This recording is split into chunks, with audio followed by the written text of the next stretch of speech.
This is Colm McGuigan for FLTV, proudly sponsored by Everlast. I'm joined today by Frank Smith. Frank, how's things? All good, mate. All good. Just got back from the Middle East. Obviously, was in Saudi. Then had some meetings out there. So good to be home after a couple of weeks of travelling, and then a busy few weeks ahead. That's it. And obviously, we need to touch on Saudi. First of all, disappointment for AJ, of course. What's next?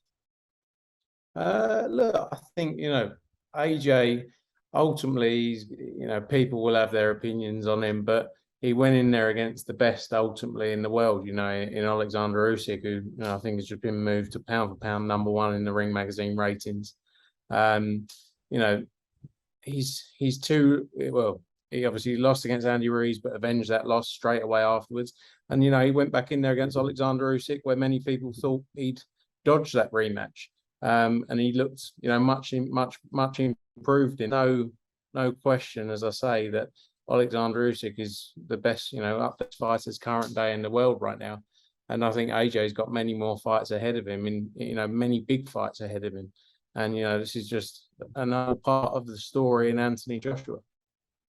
What do you make of all the negative comments that AJ has attracted after this defeat? I think he's always had it, throughout his career, regardless of what he's done. He's a two-time heavyweight champion of the world. You've seen the fighters he's been in there against, and he's always come under stick, from people.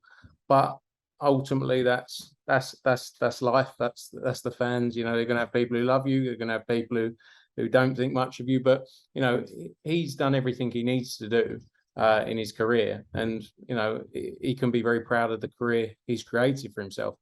Fans can always have their opinions, but there can be no question about where AJ stands in the sport, and what he's done to date and what he can still deliver as well. Well, definitely. And I mean, in terms of, obviously there's some big fights out there for AJ, that maybe even a fight against Deontay Wilder down the line, White again, possibility. Are those the type of fights that Anthony Joshua will be looking towards? Yeah, look, 100%. Like I say, he's never shied away from a challenge. He went straight back in there after the Andy Ruiz loss. He went straight back in there after the Usyk loss, and looked much, like I said before, much improved this time round in the Usyk fight. So he's still got so much left to give the sport. 32 years old, still in prime physical condition, and like I say, looked in great shape in that fight, and gave a great showing of himself. So, the Deontay Wilder fight, I've said it and I'll say it again, Deontay Wilder fight against Anthony Joshua, with or without belts, is bigger than Usyk against Fury, in my opinion. Obviously, as well, there was a moment of madness at the end from AJ. AJ, I think personally, he's kind of like media trained, in that a footballer's media trained that way, because of obviously where he's came from, the Olympian status. Do you think that was a normal reaction to losing such a big fight, or would you have liked to see maybe someone in the team come in and take him out of that situation? I think it's difficult, because that was straight after the fight. His tempers are high.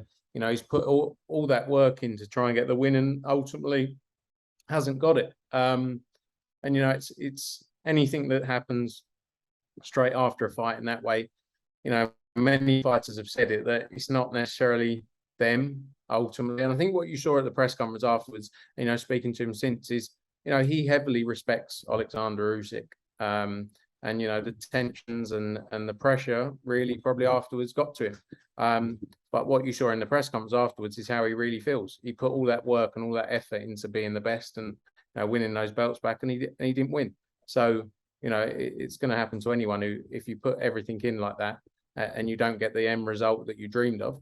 It's all well and good having a great performance, but if all you've been dreaming of is getting the win and getting your belts back, and it doesn't happen, you can understand how that can make you feel. But I think he came out afterwards. He posted on Instagram the next day, was quite open about it all.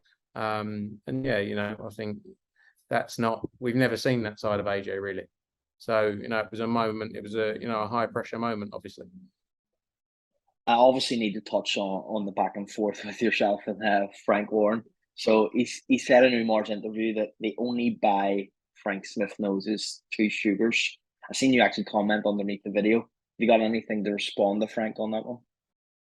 Yeah, I mean, I thought it was a terrible delivery by him. He'd obviously practiced that line about 84 times, but it's funny, isn't it? Really, he's a 70-year-old man kicking off about a 30-year-old, and all I'm good at is making a cup of tea. But I think I've delivered much bigger shows than him over the last 10 years. Do you think we could maybe see you and Frank Warren in a gloves are off situation on IFL at some point? No, it wouldn't be fair on him, to be honest. He's not quick enough anymore. We'll It's move all on from that. it's all humour, you know. You got to laugh at it. It keeps everyone going. It gives everyone a bit of a laugh. So you know, I'll keep making teas with 2 sugars. That's what I'm good at. Obviously, yeah. You've obviously announced a massive card this week in Nottingham. Back to Nottingham, September 24th. You're going up against Joyce Parker on the same night, or they're going up against you, whatever way you want to look at it. It's a massive fight for Leewood. I've seen Jazza Dickens and Kiko Martinez come out and say they were offered the fight. They accepted it. So it was a bit of a shock whenever the Lara fight was made. Why was it, Lara? We were looking at that fight. You know, there's been a bit of talk about the time frames. Obviously, we were actually working on that fight for quite a while. There was bits going on with the WBA, which were quite open around the Leo Santa Cruz piece. So, you know, the fighters had a long time in training, sort of knowing that that was the plan.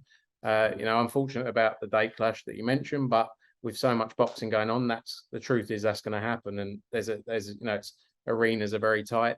Yeah, the other guys you mentioned around the fight, look, Leewood wants to fight the best. He wants tough tests. And you have to respect him for that, because a lot of people don't, you know, in this day and age. A lot of people will want an easy voluntary shot, you know, but Leewood wanted a proper test, and he's got that in Maurizio Lara. We've seen what he's done in his last few performances. And, you know, he's ready to go for this. But Leewood, his win against Michael Conlon, you know, he beat Kanzu in a shock as well. You know, a lot of people didn't give him the chance that night. So Leewood's on a great trajectory and got a big opportunity from here, you know, following September 24th. So it's a great fight, great card as well. You've obviously got Rankin, Hannah Rankin on there against Terry Harper, defending her titles. You know, Terry Harper moving up, you know, a few weights to challenge again for another belt. Kid Galahad as well is back against Maxie Hughes, defending his IBO title. We announced some of the younger sort of prospects on the card earlier: Chev Clark, Cyrus Patterson, Rhiannon Dixon as well, and Nico Leviez from Nottingham, and probably got 1 or 2 more to come as well. So looking forward to it. Big card in Nottingham, and tickets have flown out today. You've obviously touched on it there with the Leo Santa Cruz thing. Why was that fight not made straight away? How did the talks break down? No, I think it's something that made sense for both sides, in all honesty. You know, the time frame for the fights, you know, it's only 5 weeks away now to September 24th, I think. So I think the time frames for getting these fights over the line, I think, you know, I saw Eddie and Dan Raphael going back and forwards about it all, but I think this is something, and Eddie said it, that makes sense for boxing. You know, not always the decisions that are made by sanctioning bodies make complete sense, but this is one where I think it's worked out well, and I think you get 2 great fights there. If is there a rematch clause in there if, for example, Leewood does lose that fight? Yeah, look, as a mandatory defence, as always, there's the opportunity for the rematch there as well. So you know, that's very standard as a mandatory. And we'll move on to Terry Harper. You've touched on it there. He's jumping up a couple of weights to fight Hannah Rankin. I think it's actually 3 weights he's jumping up, is it? Yeah, 3 weights. Yeah. So is that a risk for Terry? Look, I think she's fought heavy, but you know, a bit heavier before early on in her career. You know, she sparred Hannah Rankin. I think she posted some stuff the other day, and she believes she can get the win. You know, Hannah Rankin obviously has had a great career and been in with some of the best fighters there is.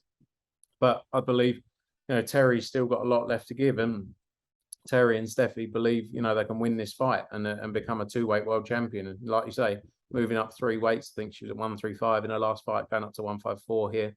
You know, it's a big opportunity for her, and she jumped at it as well. It's another person who, you know, both of those girls jumped at the chance. Obviously, as well, you've touched on Kid Galahad and Maxie Hughes, which is a great fight. But Maxie Hughes said that the Linares fight was close. How come that didn't happen? Yeah, no, it was very close. I think ultimately it just came down to time frames in the end, and Matt and Jorge being ready in time. Now, the fight was agreed and ready to announce. But I think, you know, the time frames in the end, ultimately, he wasn't going to. He after a bit of training realised I think he wasn't going to be ready. But that was a fight that was close to happening. But I think we got a great fight in the Kid Galahad fight though. Barry moving up a couple of weight divisions as well. He's been out for a little while, but he wanted to get straight back in there. And Maxi, whoever comes out of this with the winners got a big chance from there in the 135 division. And as well, obviously, you've signed Gary Culley. Could it be a potential that Gary Culley fights the winner of that fight? Yeah, possibly. Delighted to sign Gary. He boxed on our card in Nottingham on the Michael Conlon undercard against Leewood undercard. He's a great talent and big future ahead of him, and I'm quite sure he's not far away from getting his opportunity to challenge for those world titles very soon. You've announced today as well Montana Love and Stevie Spark in Cleveland, November 12th, I think, was it? Yeah, November 12th. Who else can we expect to see on that card in Cleveland? We're just working through it now. We're obviously getting that. We want to get the main event out there up and on sale, but we've got a few fights to go on there. We've got another fight night we're working on for December as well in the US. So that, as you can see, the schedule's starting to roll out. We've got more shows coming in the UK as well. And we're going to plot out all the fighters, 140 odd fighters now. So just working through that plan of where they will go. What about Katie Taylor? Can we expect an announcement on that anytime soon? Yeah, lots of discussions going on around Casey Taylor's next move. So that's another one that will follow very soon, and just working through the final date and venues for that.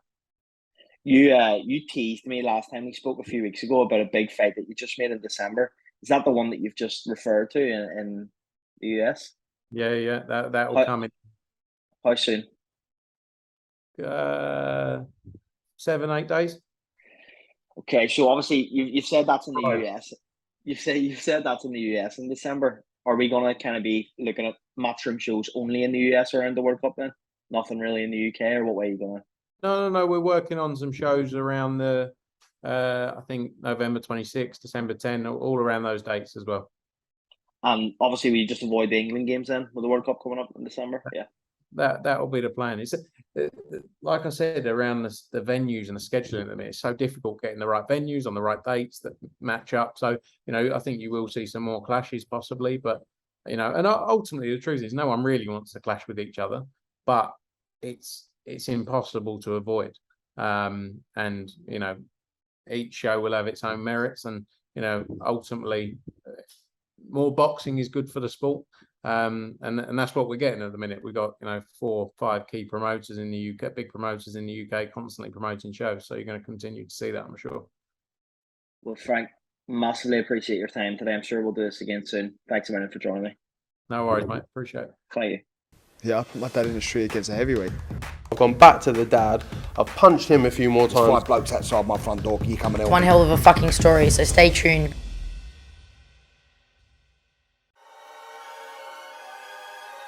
Welcome, Team Everlast, to the Team Everlast Fitness app.